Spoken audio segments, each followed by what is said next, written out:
Okay, we're going to take a look at your checkpoint worksheet that I sent you. The ones I've seen so far have looked pretty good. First two are just about classification. So number one, classify that polynomial. So again, we're looking at our degree, which is a fourth degree. So that would be quartic, and then how many terms are there? So in this case, there's 2. So the vocab we would want there is a binomial. So our classification on number one is a quartic binomial. The second question was just to make up your own quintic trinomial. So quintic means fifth power. Trinomial means you need 3 terms. So this is an example of an answer that would work. There's an infinite number of solutions you could write for this one, as long as your highest power is a fifth power and you have 3 distinct terms, you would have this one correct. The second part here was making equations based on known zeros. So number 3, our zeros were at -5, 3, and 8. So again, our first step here is to make the corresponding factors that goes with each zero. And there's our 3 factors, taking note that our factors and solutions are opposite signs of each other. From here, it's just a matter of foiling and multiplying things out. And here we could go any order.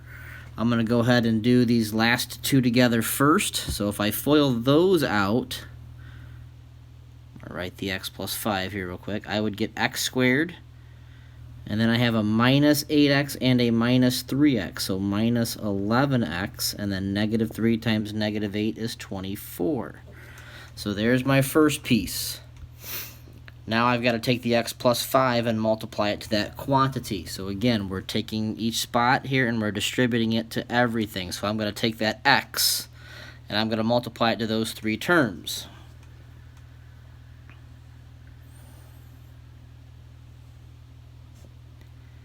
And there is the result of distributing your x. So x times x squared gives you x cubed. X times -11x gives you -11x squared, and x times 24 gives you the 24x.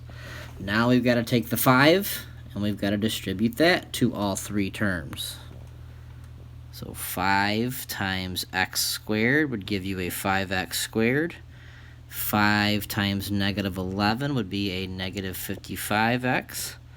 And 5 times 24 is 120. And then combine your like terms, and we would get x cubed minus 6x squared minus 31x plus 120. And there would be your answer for 3. If you wanted to check your answers here, remember this is where you can substitute any one of these 3 values in for x, and if you have the right equation, you should get 0. Number 4, same thing. We've got solutions at -2, at 0, and we have a double root at 2. So that means that 0 counts as 2 zeros. So that's what the double root means. So again, make your factors for each one. And now we're going to multiply these out. And since we can do any order, I'm actually going to put the x with one of the x minus 2's. And I'm going to put the x plus 2 with the x minus 2. Just so that I can use that conjugate multiplication there. That makes it a little bit quicker. So if I distribute this x to this quantity, I would have x squared minus 2x. And when I multiply 2 conjugates, remember, we don't have to do the whole process. We can just do the first and the last. So x times x and 2 times -2. And now I can take those 2 binomials and multiply those together. So x to the 4th minus 2x cubed minus 4x squared plus 8x. And there is our solution on 4. Same thing here on 5. So 5, make note, we have an imaginary root here. So if 3i is a solution, that means -3i is also a solution. And if 1 minus the square root of 2 is an answer, that means 1 plus the square root of 2 is an answer. So we've got to remember those come in conjugate pairs, and then we've got this -2/3. So when I do this one, There's negative 2/3. Remember, we moved the denominator to the front, so 3x plus 2 is the factor for that 0. So that's what we would do here. So there's my zeros, there's my corresponding pieces, and now I need to multiply these out. So if I multiply these, again, they're conjugates, so x squared, and then you're going to get a minus 9i squared when you do negative 3i times 3i. Remember, the I squared is equal to negative 1, so this actually becomes a plus 9. With these two, the shortcut is we don't have to multiply anything to the square root part. So x times x times negative 1 is a negative x, and then I get another negative x.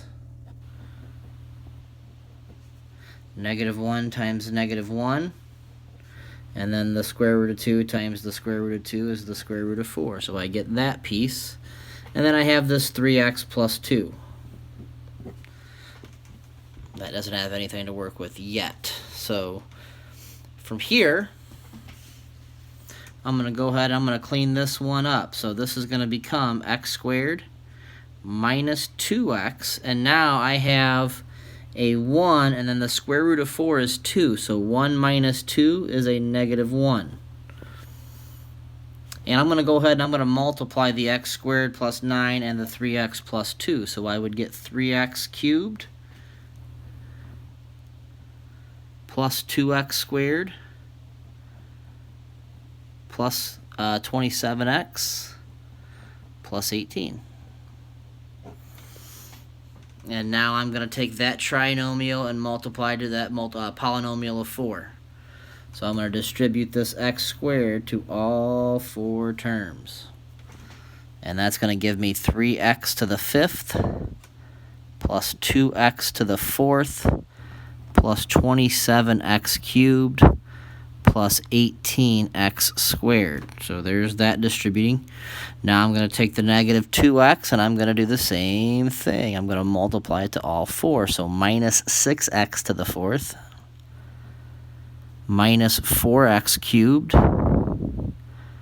and then a minus 54x squared and a minus 36x.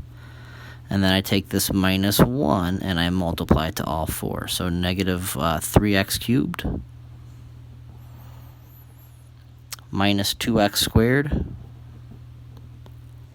minus 27x and then a minus 18. And now I can put my like terms together. So 2 minus 6 is a minus 4.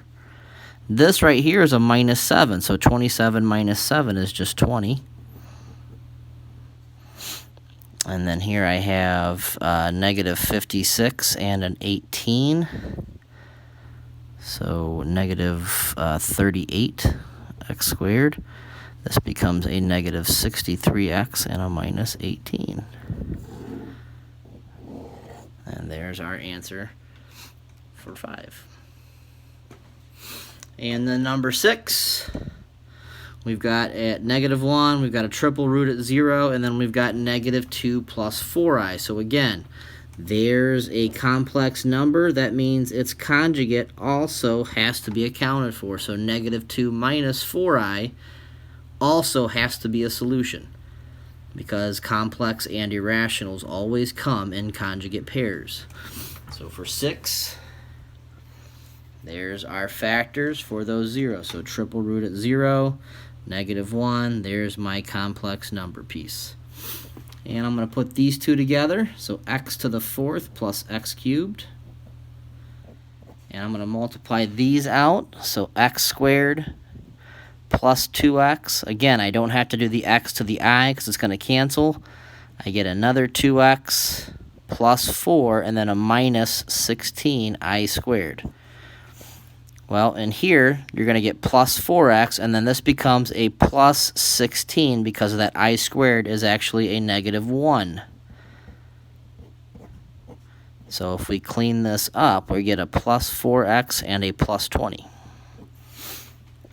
And now I take that binomial and multiply it to that trinomial, and we will have put it in a standard form. So x to the 6th plus 4x to the 5th plus 20x to the 4th, and then distribute the x cubed. So x to the 5th plus 4x to the 4th plus 20x cubed.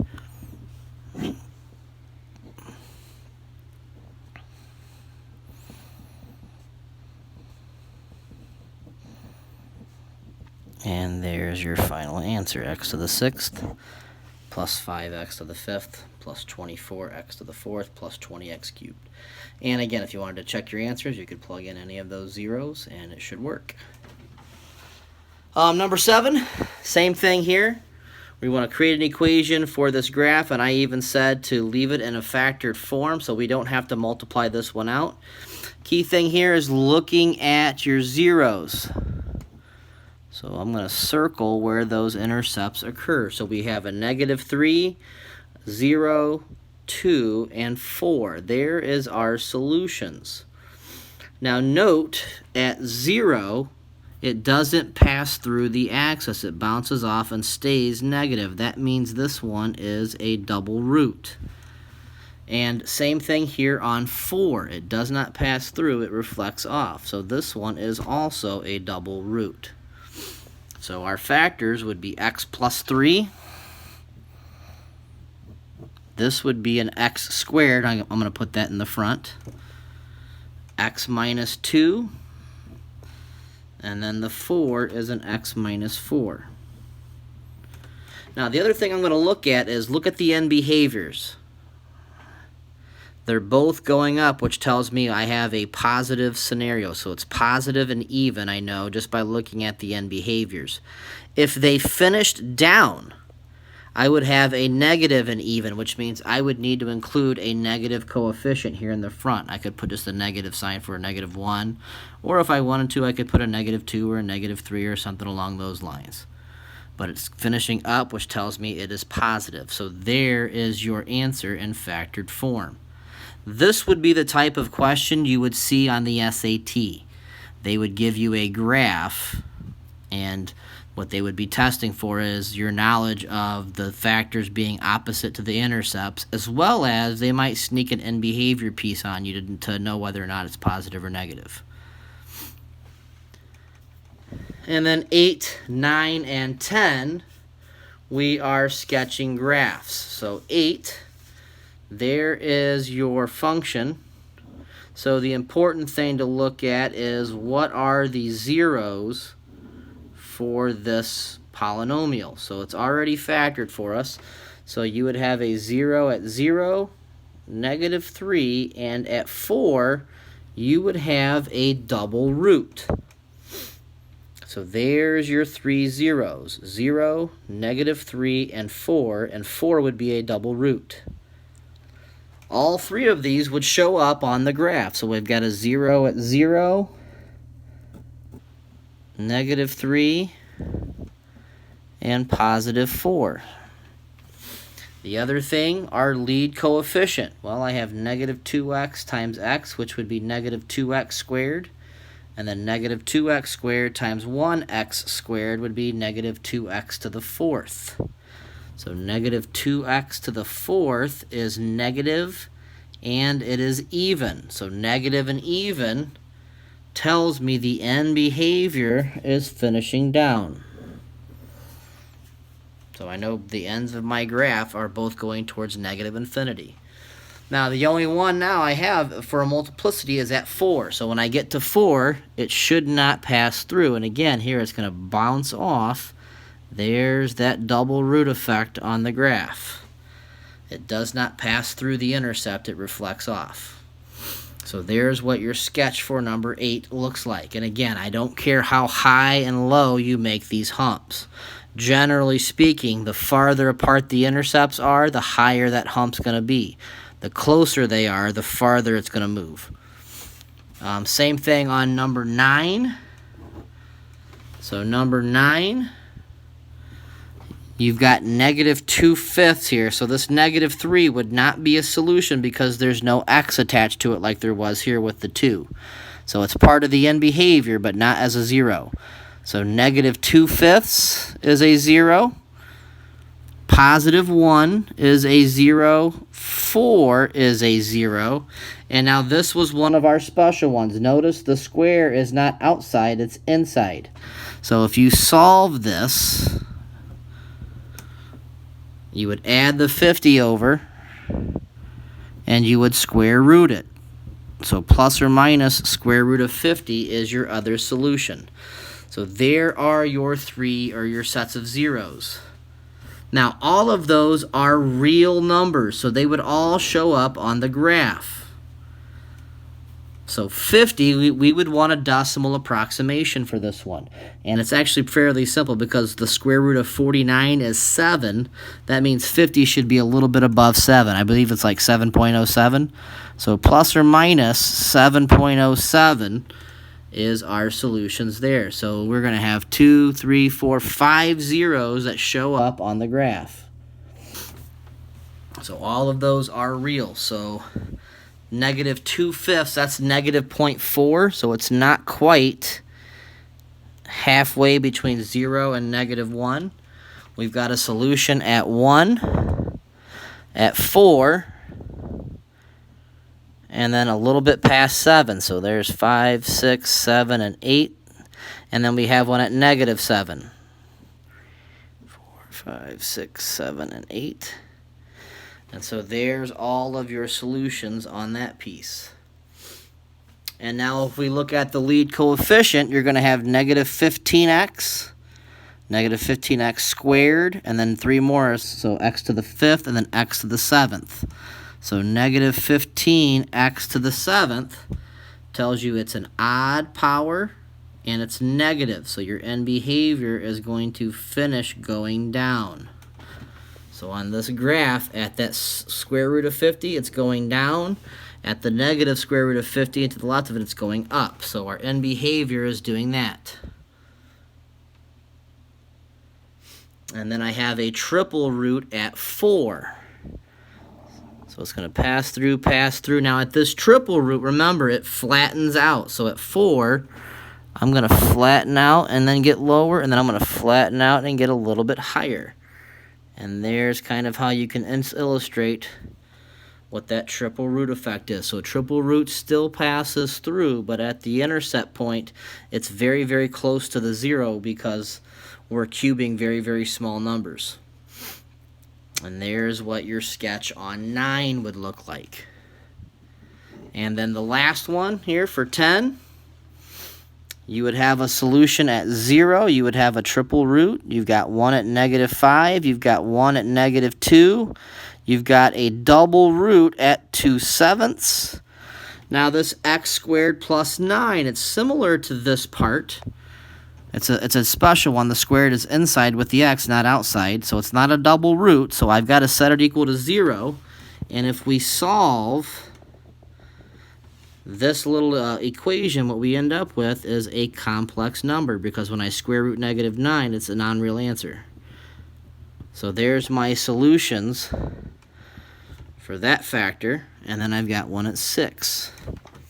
So again, as far as graphing goes, we're only plotting the real ones, so the 3i and negative 3i would not show up. So 0, negative 5, negative 2, 2/7, and 6 would be the ones we would plot. So I'm going to go over here and plot those zeros.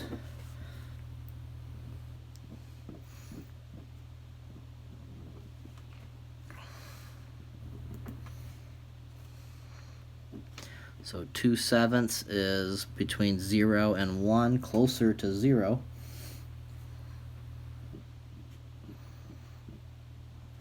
And there's my zeros plotted.